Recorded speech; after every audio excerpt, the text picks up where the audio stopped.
Fadar TV, inspirasi masa kini. A'udzubillahi minasyaitonirrajim. Bismillahirrahmanirrahim. Assalamualaikum warahmatullahi wabarakatuh. Waalaikumsalam warahmatullahi wabarakatuh. Selamat malam sahabat Fadar. Kali ini kita kedatangan tamu. Beliau pengusaha travel yang sudah alhamdulillah luar biasa ya. Insya Allah tidak perlu diragukan lagi. Telah hadir bersama kita Bapak Ahmad Nur Hadi. Selamat datang Pak Nur Hadi.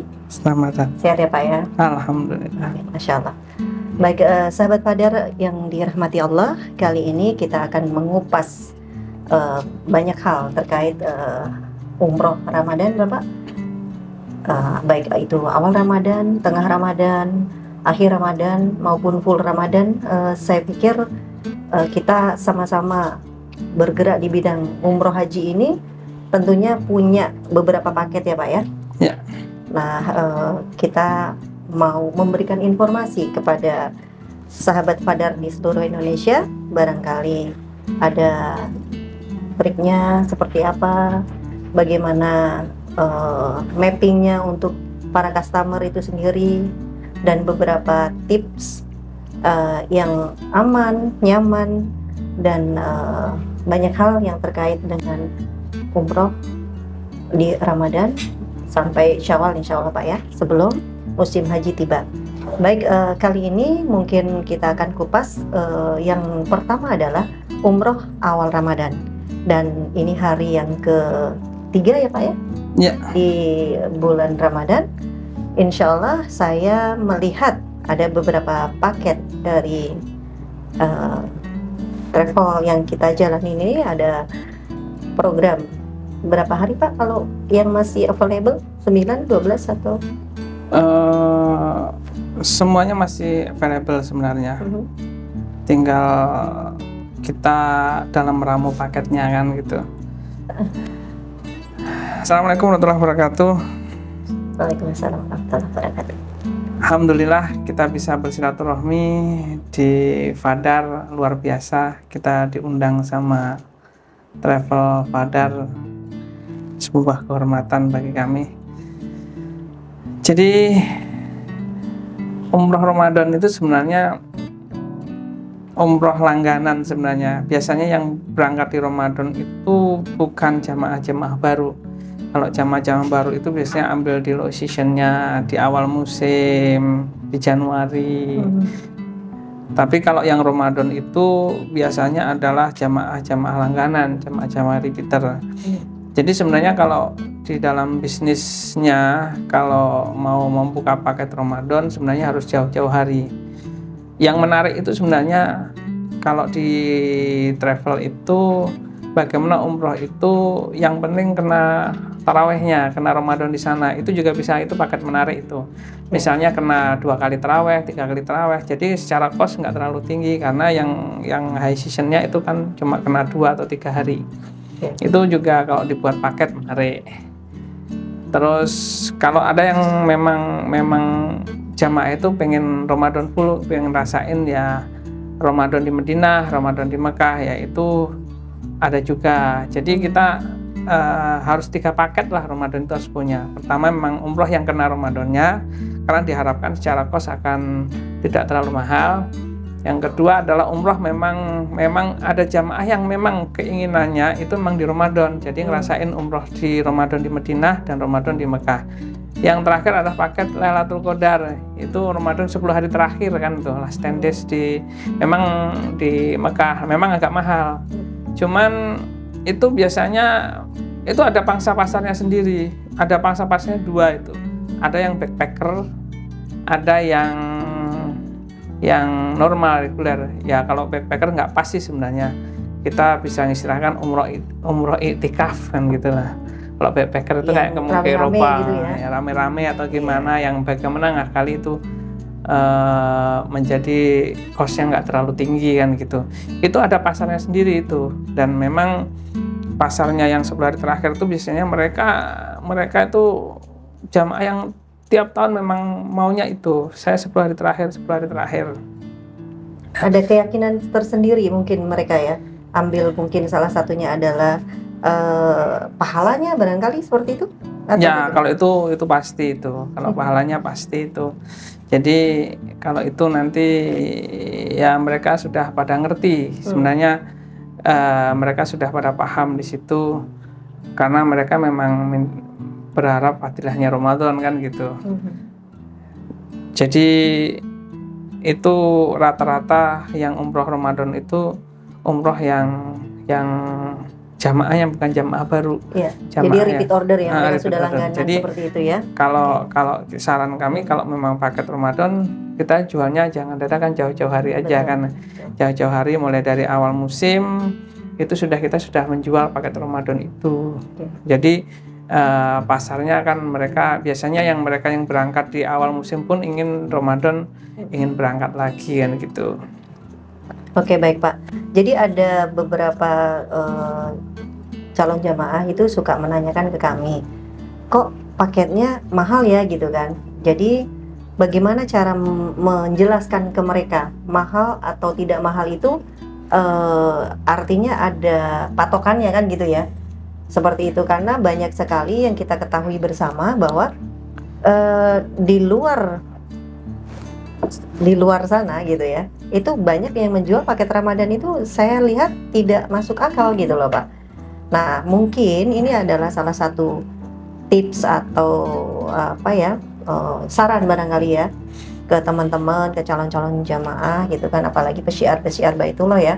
Jangan sampai nauzubillah yang sering terjadi adalah beli paket yang murah Pak gitu, tapi nauzubillah jamaah ini di sana tidak dilayani dengan baik, bahkan ironisnya itu ada yang tidak diberangkatkan begitu Pak, dengan berbagai hal gitu.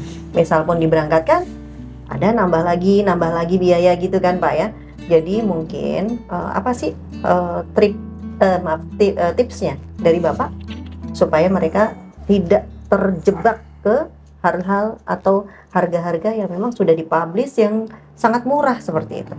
Sebenarnya kalau yang begitu itu kita tidak bisa hindari. Ada beberapa travel yang menurut Ibu tidak rasional itu memang tidak bisa kita hindari di pasar. Memang pasar itu kan istilahnya jualnya bebas kan gitu. Mau di jalan pasar nggak ada patokannya, nggak ada standar harganya kan juga. Tetapi kita nggak perlu ngikutin pola mereka yang nggak pas kan gitu. Yang terpenting adalah coba dihitung dengan sendiri, kita punya karakter sendiri dan kita punya hitungan sendiri kan begitu. Sebenarnya jamaah itu faktor utamanya di samping harga itu adalah keyakinan, trust kan gitu. Jadi kalau mereka sudah yakin dan percaya sama kita, sebenarnya harga itu bukan sepanjang masih masuk akal, nggak terlalu mahal di luar batas. Mereka ketika yakin sama travel kita, mereka tetap jalan kok. Artinya yang penting kita bisa meyakinkan mereka. Dan sekali lagi ya kalau memang bisnis umroh itu ya memang yang kalau ingin langgeng ya yang amanah kan gitu. Jangan nggak usah ikut main-main yang nggak benar kan gitu.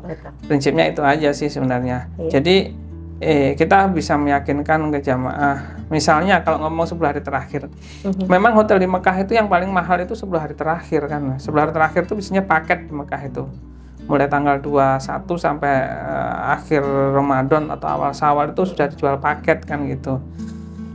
Tapi bisa juga kan bagi para pemuda, para ada kelompok tertentu yang mereka memang saya tidak ingin fasilitas, saya ingin yang penting saya iktikaf aja lah, saya pengen di hotel itu cuma buat naruh koper kan saja, gitu. Iya. Itu bisa kita bikin murah kan, artinya kamar yang seharusnya diisi 4 kan bisa diisi 6, bisa atau 7. Bukan 10 gitu ya. Ya monggo aja kan gitu prinsipnya. Tergantung kenyamanan ya, betul. Yang penting kan dari awal itu kan akad kita jelas. Kalau memang Bapak Ibu keberatan, ya nggak usah pakai makan, nggak usah pakai buka dan nggak usah pakai sahur ya.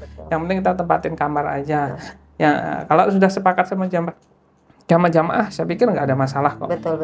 Baik. Jadi kalau yang penting kita bisa meyakinkan ke jamaah dan memberikan keamanan mulai ritme pembayaran, mulai keluarnya visa.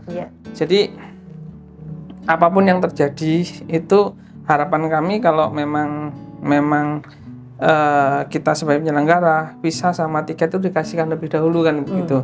Jangan sampai nanti dikasihkan di bandara. Enggak, kita jauh-jauh hari kalau memang sudah apply visa sama tiket ya dikasihkan ke jamaah. Itu memberikan kenyamanan terhadap jamaah. Dan trust ya. Jadi jamaah tenang gitu ya Pak ya.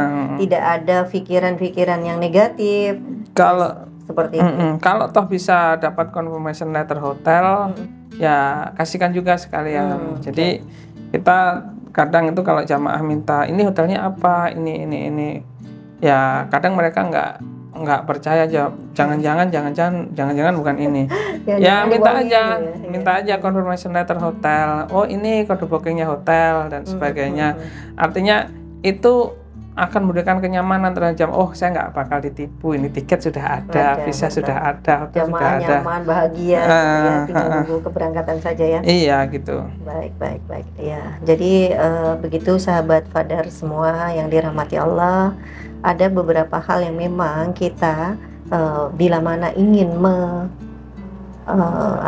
melaksanakan ibadah ya, berencana ingin melaksanakan ibadah umroh, jadi ada beberapa hal. Banyak sekali. Yang pertama adalah kita upayakan kenal dulu nih travelnya kan gitu ya Pak ya. Paling tidak sudah berizin gitu kan. Ada rekomendasi dari misalkan keluarga yang belum pernah ya. Kalau yang sudah pernah berarti kan mereka memang tinggal repeat order saja, tidak perlu khawatir kan gitu kan. Terus kedua, jangan terpancing harga murah.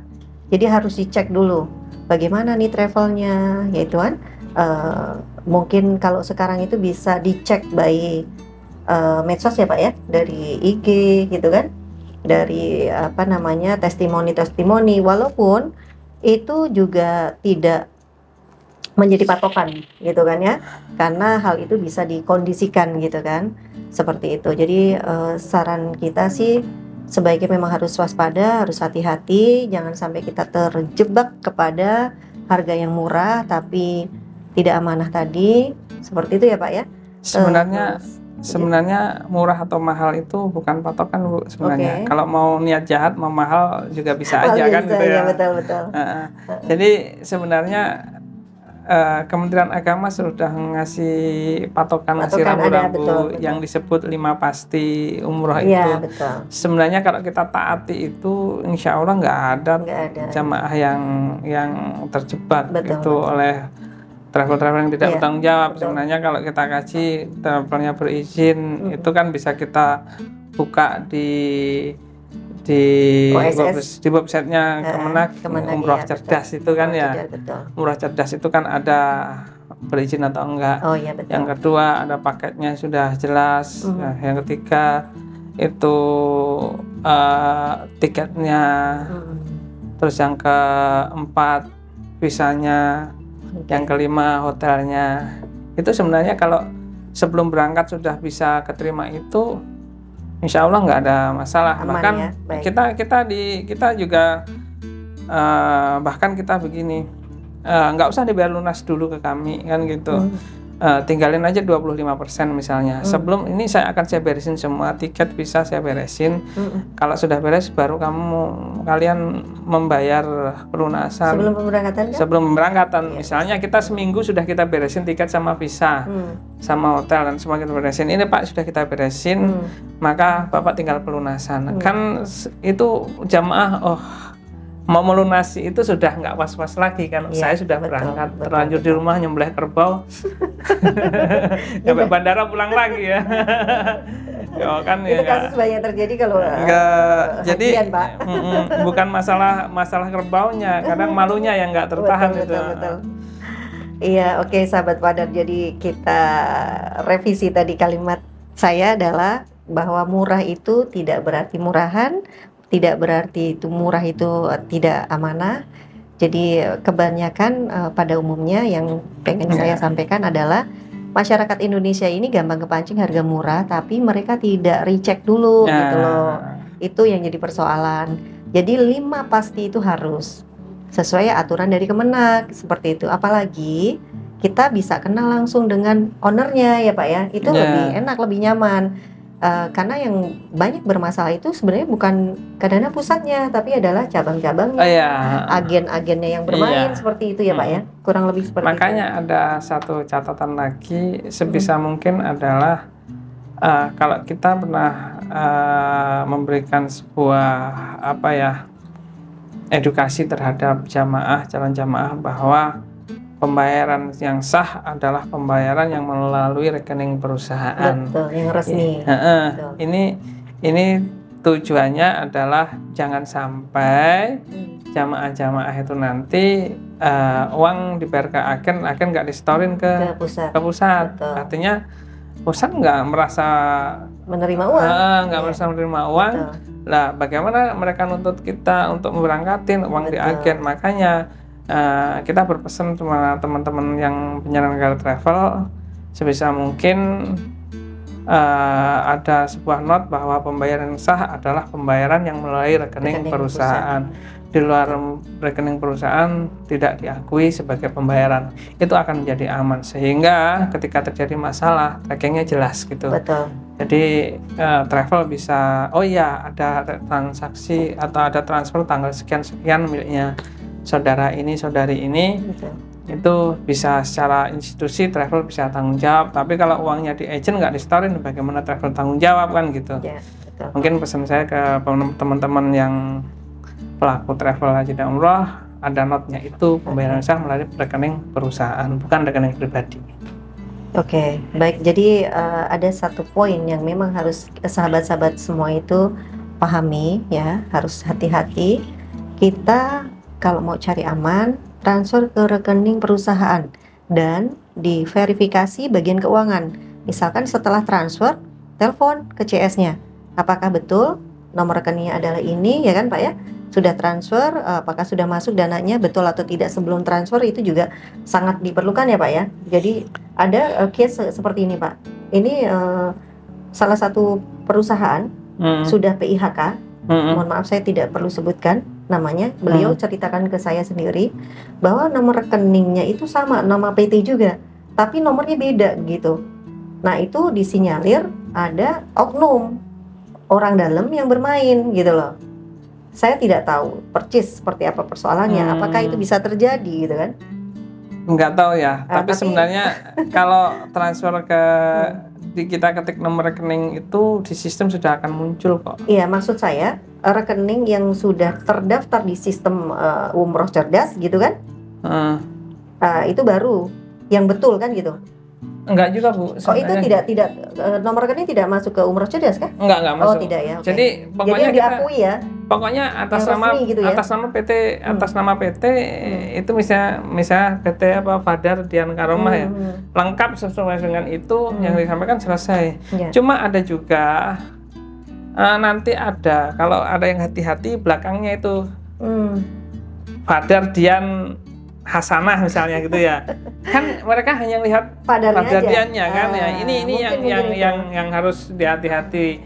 Jadi yang terpenting kita harus ngasih lengkap ya kan, nomor nama PT-nya, terus nomor rekeningnya. Nah, ini kadang yang belakang itu nggak ke bawah kan gitu.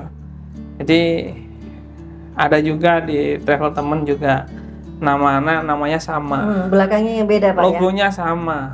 Cuma ditambah garis satu gitu aja. Belakangnya aja yang dibedain. Ini yang pernah terjadi di travel temen itu begitu. Terlalu canggih ya. Jadi sehingga ada masalah. Iya. Masalah travel itu ini punyamu apa bukan? Ini ada masalah ini. Oh bukan ini. Ternyata bukan. Ya kita kena efek juga itu dulu, temen itu kena efek dari itu. Oke, baik. Jadi liku-liku atau fenomena pengusaha travel itu banyak ya Pak ya? Banyak. Jadi kalau tidak kuat mental, tidak sabar, itu kayaknya tidak mudah ya Pak ya?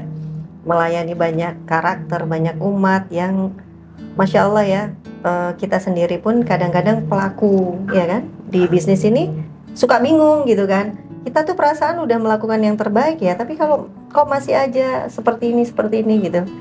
Jadi kita sebagai penyelenggara memang diperlukan hati seluas samudera gitu ya Pak ya. Kurang Ya, lebih seperti itu. diperlukan kehati-hatian. Kehati-hatian. Artinya nggak mungkin akan mulus terus, tetapi Iya. jangan kesalahan jangan diulangi lagi kan Oke. gitu. Sering kita ya banyak masalah, tapi masalah itu sebenarnya adalah pembelajaran kita. Betul. Artinya yang ke depan jangan sampai terulang kembali kan gitu. Betul. Ibaratnya orang jalan, emang kita nggak tahu di tengah jalan itu ada lubang, ada apa namanya, orang Jawa tuh jeglongan gitu loh. Apa sih bahasanya? Jadi kita terjatuh wajar, kita kan nggak ngelihat kan. Nah kalau sudah tahu, udah pernah Ya. terjatuh, berarti ya itu hati-hati. Itu sarannya memang betul. Dan semua ujian, baik itu ujian yang datangnya memang benar-benar dari Allah ataupun kesalahan kita, tapi intinya sih pasti ada hikmah kan gitu Pak ya. Iya. Seperti itu.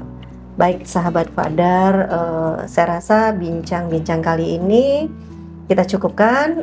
Mudah-mudahan apa yang kita sampaikan melalui Pak Hadi bermanfaat untuk kita semua. Amin, amin, Menjadikan apa namanya, edukasi juga buat teman-teman.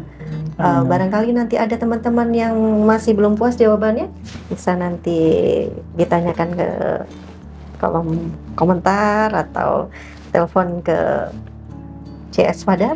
Kita insya Allah dengan senang hati akan melayani pertanyaan-pertanyaan ataupun beberapa hal yang barangkali kita perlu jelaskan ke mereka supaya tugas kita ini nggak tanggung ya Pak ya. Jadi travel penyelenggara itu tidak semata-mata memberangkatkan jamaah saja, tapi tugas kita bersama adalah memberikan edukasi sebaik mungkin, segamblang mungkin supaya tidak ada dusta di antara kita. Baik sahabat Fadar, sekian saya ucapkan terima kasih Pak Adit. Terima kasih atas kehadirannya. Sama-sama. Ini part pertama teman-teman. Selanjutnya nanti kita akan bahas kupas lagi nih terkait haji ya Pak Hadi ya. Siap, Haji ada beberapa ya kan. Ini momen dalam waktu dekat kita akan bahas itu Pak ya. Mudah-mudahan berkenan ya Pak. Insya Allah. Terima kasih banyak Pak Hadi. Sama-sama Ibu. Oke. Baik sahabat Fadar yang dimuliakan Allah, terima kasih. Bila ada hal yang kurang berkenan mohon sekiranya dimaafkan. Jangan lupa follow IG YT kita ya, Fadar TV. Subscribe, like, share, and comment. Billahi taufiq wal hidayah. Wassalamualaikum warahmatullahi wabarakatuh.